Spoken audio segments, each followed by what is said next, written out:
ये वीडियो केवल मनोरंजन हेतु है। हम किसी भी अंधविश्वास का समर्थन नहीं करते। इस वीडियो का क्रेडिट बेस्ट हिंदी कहानियन को जाता है।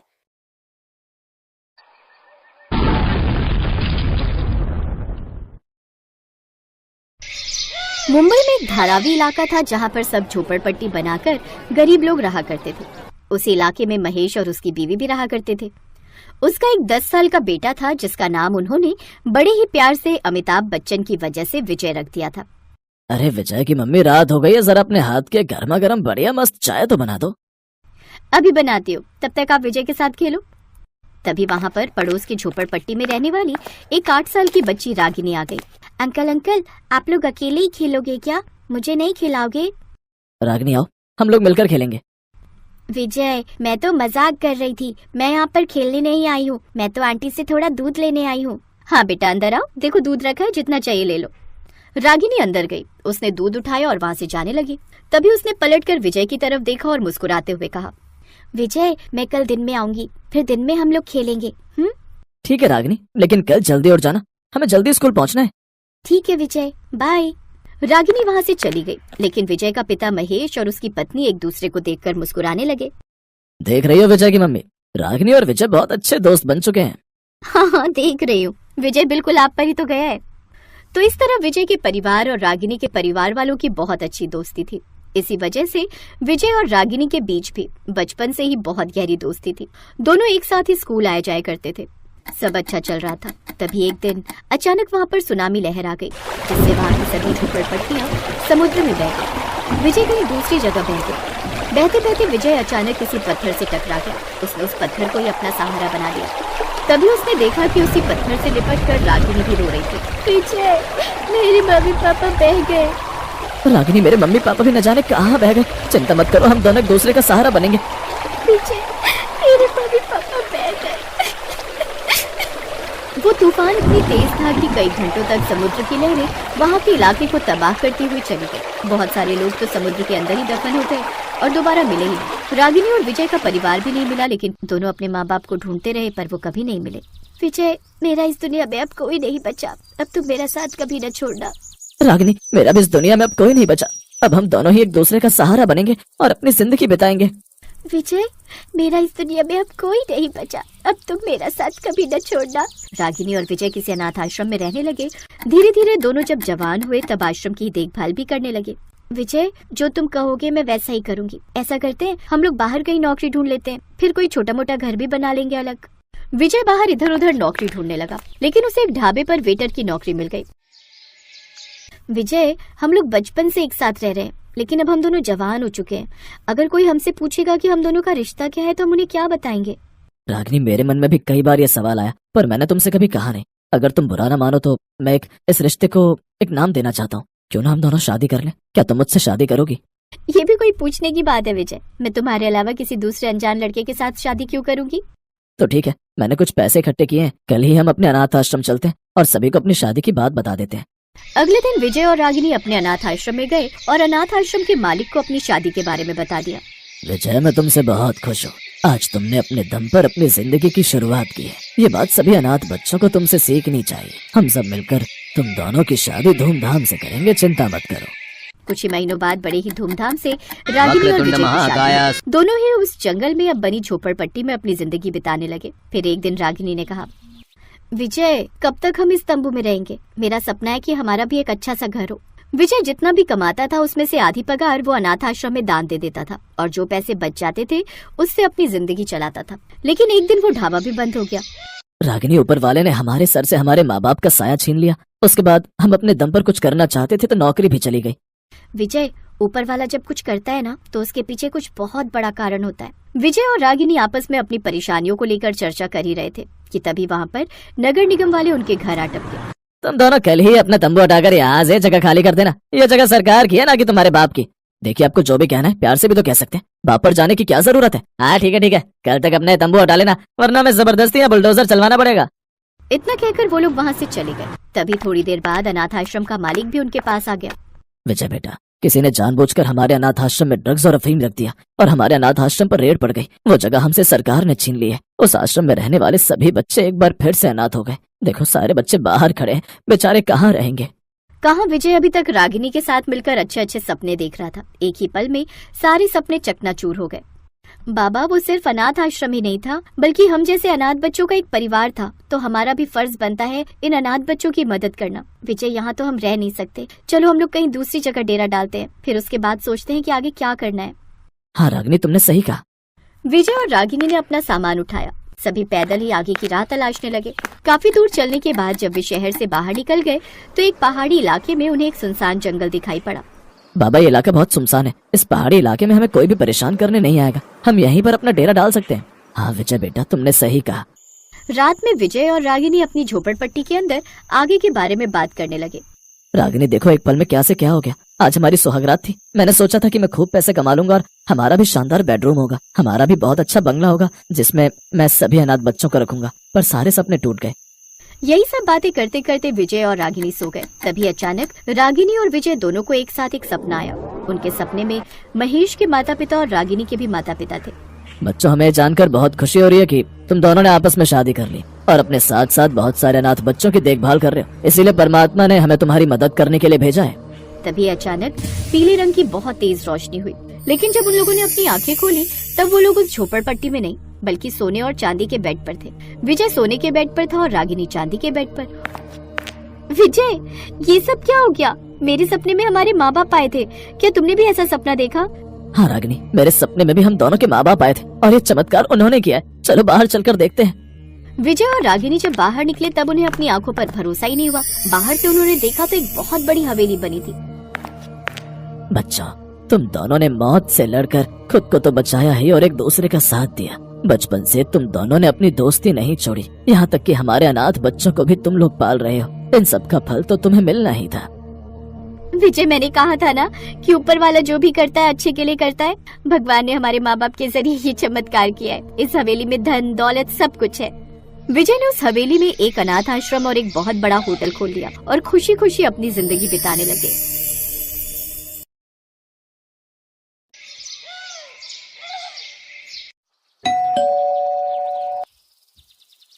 अरे कमला, मेरा छोटा बेटा कुछ दिन पहले ही विदेश से लौटा है। सोच रही हूँ अब उसके भी हाथ पीले कर दूं। कोई अच्छी लड़की हो तो बताना। अरे वाह, निशांत विदेश से लौट आया।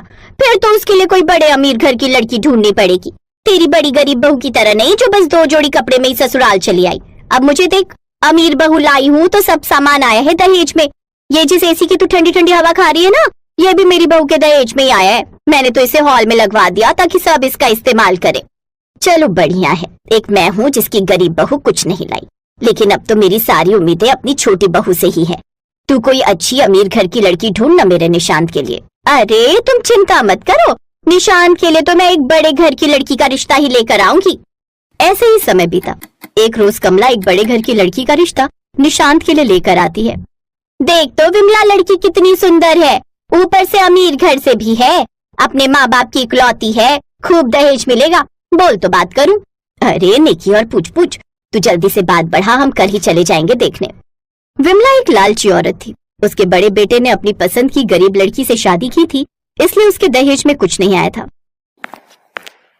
इसलिए विमला हमेशा उससे नाराज रहती थी और अब उसने ठान लिया था कि वो अपने छोटे बेटे के लिए बड़े घर की लड़की ही लाएगी। बात आगे बढ़ी। फिर वो अपने बेटे के लिए सोनिया को दुल्हन बनाकर घर ले आई। आओ मेरी प्यारी बहू, इस घर में तुम्हारा स्वागत है। हाय कितनी सुंदर है मेरी छोटी बहू, बिल्कुल परियों जैसी। सोनिया दहेज में खूब सारा सामान लेकर आती है, जैसे एसी, फ्रिज, वॉशिंग मशीन और भी बहुत सा सामान। विमला अपनी लोभी आंखों से वो सब देखती है तो खुश हो जाती है। फिर विमला उसे उसके कमरे में ले जाती है। ओफो, इस कमरे में तो एक एसी भी नहीं है, मैं इस कमरे में कैसे रहूंगी? माँ जी, आप जल्दी से मेरे दहेज में आया हुआ एसी मेरे कमरे में इंस्टॉल करवा दीजिए। बहू, तुम्हारे कमरे में एसी? लेकिन मैं तो सोच रही थी इसे हॉल में लगवा दूं। वो क्यों भला? ये एसी मेरे पापा ने मेरे लिए दिया है और वैसे भी मैं अपने ससुराल में कोई समाज सेवा करने नहीं आई हूँ। और हाँ, वो टीवी भी मुझे बड़े टीवी वाले स्क्रीन पर देखने की आदत है, इस छोटे से टीवी में नहीं। अच्छा ठीक है बहू, जैसा तुम कहो। विमला सोनिया के कमरे में आया हुआ एसी, फ्रिज और टीवी रखवा देती है। ऐसे कुछ दिन बीतते हैं।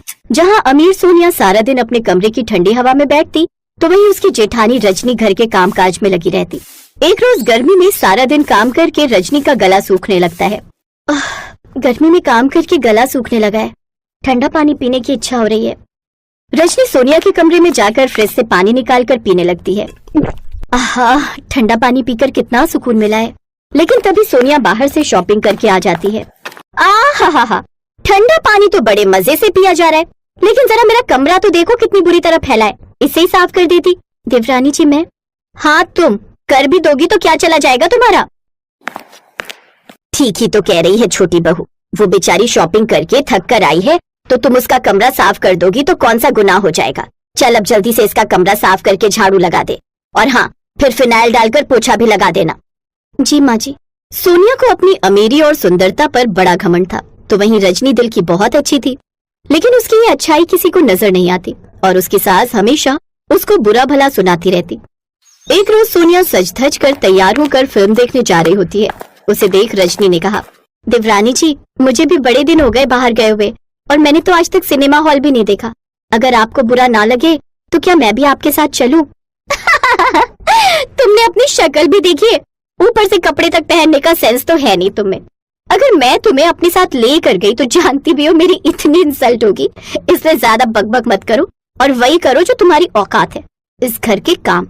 सोनिया के चिल्लाने की आवाज सुनकर विमला वहां जाती है।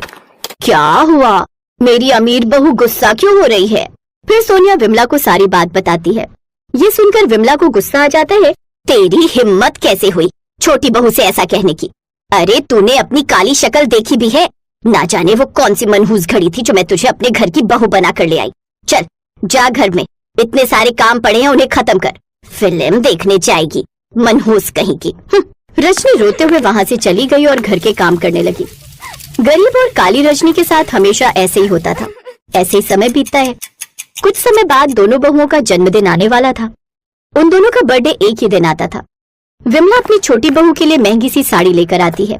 ये ले सोनिया बहू, तेरा इस घर में पहला जन्मदिन है ना, तो उस दिन तू ये साड़ी पहन लेना। ये साड़ी माँ जी? क्यों, पसंद नहीं आई क्या? सोनिया बुरा सा मुंह बनाते हुए कहती है। नहीं, इतनी बुरी भी नहीं है। लेकिन वो क्या है ना, शादी के बाद ही मेरा पहला बर्थडे है ना, तो डैड ने मेरे लिए स्पेशल चांदी का सूट बनवाया है एक महंगे फैशन डिजाइनर से, तो इस बार तो मैं वही पहनूंगी। हे राम, चांदी का सूट, फिर तो मेरी बहू उसमें बिल्कुल परियों जैसी लगेगी। घर के कामों में लगी हुई रजनी उनकी बातें सुन रही थी। उसे ये जानकर बहुत बुरा लगता है कि उसकी सास उसके लिए कुछ भी नहीं लाई। जन्मदिन तो मेरा भी है, लेकिन माँ जी मेरे लिए आप कुछ नहीं लाई। अगर एक सस्ता सा सूट मेरे लिए भी ले आती तो मुझे कितना अच्छा लगता। ए काली कलूटी गरीब कहीं की, तुझे कितनी बार समझाया है तू इस घर की नाम की बहू है, लेकिन औकात तेरी नौकरानियों जैसी है। आहा, सूट चाहिए महारानी को, जैसे तेरे बाप ने तो मुझे संदूक भरकर खजाना दिया है ना। और अब मुझसे खुद को कंपेयर करना बंद करो। और हाँ, माँ जी ने मेरे पहले बर्थडे के लिए बहुत सारे लोगों को इनवाइट किया है, तो जन्मदिन के दिन सारे घर की सफाई करके उसको सजाकर और अच्छे अच्छे पकवान बनाकर तुम यहाँ से निकल जाना, समझी? क्योंकि मैं नहीं चाहती कि मेरी फ्रेंड्स को पता चले कि तुम जैसी गरीब और काली औरत मेरी जेठानी है। उस दिन रजनी बहुत रोती है। उसका पति मनीष दूसरे शहर में नौकरी करता था, इसलिए उसकी तरफदारी करने वाला वहाँ कोई नहीं था। सुबह जल्दी उठकर रजनी सारे घर की सफाई करती है, फिर सारे घर को दुल्हन की तरह सजाती है, जिसके बाद वो तरह तरह के पकवान बनाती है। अपने बर्थडे पर सोनिया अपने पापा का दिया हुआ चांदी का सूट पहनती है और सज धज कर तैयार हो जाती है, तो वहीं बेचारी रजनी पुरानी सी साड़ी पहने हुए होती है। अरे वाह, मेरी बहू तो आज इस चांदी के सूट में बिल्कुल चांद का टुकड़ा लग रही है। हाय, नजर ना लगे इसे किसी की। जन्मदिन बहुत बहुत मुबारक हो बहू। थैंक यू माँ जी। और तू, सारा काम हो चुका है तो तुम्हारी अब यहाँ कोई जरूरत नहीं है। अब तुम यहाँ से चली जाओ और जब पार्टी खत्म हो जाए तब अपनी ये मनहूस सी शक्ल लेकर चली आना सफाई करने। रजनी अपनी किस्मत को कोसती हुई घर से निकल जाती है। कुछ दूर चलकर वो जंगल में पहुंच जाती है और थक हार कर एक पेड़ के नीचे बैठ जाती है। मेरे काले और गरीब होने के कारण मेरी सास और देवरानी मुझसे कितनी नफरत करती है, हर पल मुझे ताने देती है। वो खुद से ये सब बातें कर ही रही होती है कि तभी उसकी नजर सामने फंसे एक खरगोश पर जाती है, जो कि दलदल में फंसा हुआ होता है और डूबने ही वाला होता है। अरे ये क्या, ये तो इसमें डूब जाएगा, मुझे इसकी जान बचानी होगी। रजनी जल्दी से उस खरगोश की मदद करती है और उस खरगोश को बाहर निकालती है, लेकिन अचानक उसका पैर फिसल जाता है और वो खुद ही उस दलदल में डूबने लगती है। बचाओ, कोई बचाओ मुझे। तभी अचानक उस दलदल के पास लगे पेड़ से एक पीले रंग का सोने का सूट रजनी के ऊपर आकर गिर जाता है, जो कि काफी मजबूत था। उस सूट को पकड़कर रजनी दलदल से बाहर आ जाती है। तभी अचानक से वो सूट बोलने लगता है, आज के बाद तुम्हारी जिंदगी में कोई भी तकलीफ नहीं रहेगी।